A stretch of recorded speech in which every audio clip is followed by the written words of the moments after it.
বাজারে আজকে জ্যান্ত একদম বড় বড় কই মাছ পেয়ে গিয়েছিলাম। যেহেতু কাল একটু ঝড় বৃষ্টি হয়েছে, জানতাম আজকে পাওয়া যাবে, তো বাজারে গিয়ে খোঁজ করতেই পেয়ে গিয়েছিলাম। তার আগে রুই মাছ চিংড়ি মাছ নেওয়া হয়ে গেছে, তারপরে আবার দেখতে পেয়েছি। তো চলো কই মাছটাই নিয়ে নিয়েছি আর ওগুলো ধুয়ে ফ্রিজে স্টোর করে রেখেছি। এখানে কড়াতে আমি তেল গরম করতে দিয়েছি, বেশ গরম হয়ে গেলে আমি মাছগুলো একে একে ছেড়ে দিয়েছি। নুন হলুদ দিয়ে মাখিয়ে রেখেছিলাম আর সর্ষের তেল দিয়ে। এখনও 3টে কড়াই ছেড়েছি আর 3টে দেখো এখনও ভাজতে বাকি আছে। তো বেশ বড় বড় সাইজ পেয়েছিলাম।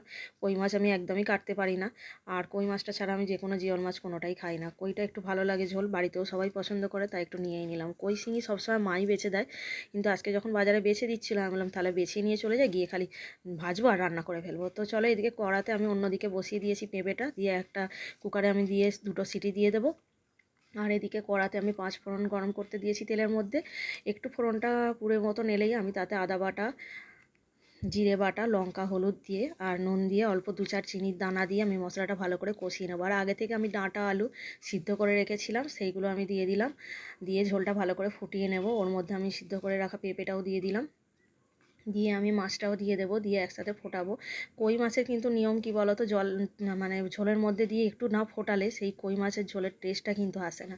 তো আমি সব কিছু একসাথে ঝোলের মধ্যে দিয়ে দিয়েছি, দিয়ে আমি একটু ফুটতে দেবো। বেশ ফুটে মতো এলে ঝোলটা রেডি হয়ে গেলে আমি নামিয়ে নেব।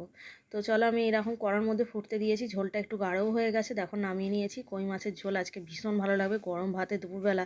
এই গরম গরম কই মাছের ঝোল হলে বেশ জমে যায় না, বিশেষ করে এই গরমে। কি প্রচণ্ড গরম পড়েছে না? একটু ঝড় বৃষ্টি কালকে হয়েছে, ওয়েদারটা একটু ঠান্ডা আছে, আবার বেলা থেকে যেসেই শুরু হবে।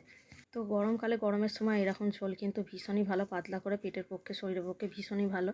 তো মাঝে সাঝে সব কিছু রিচ তেল মশলা না খেয়ে একটু ঝোল ভাত খাওয়া প্রয়োজন আছে শরীরে সবার। তো গরমে একটুখানি ঝোল ভাত ট্রাই করো, ভীষণ ভালো লাগবে।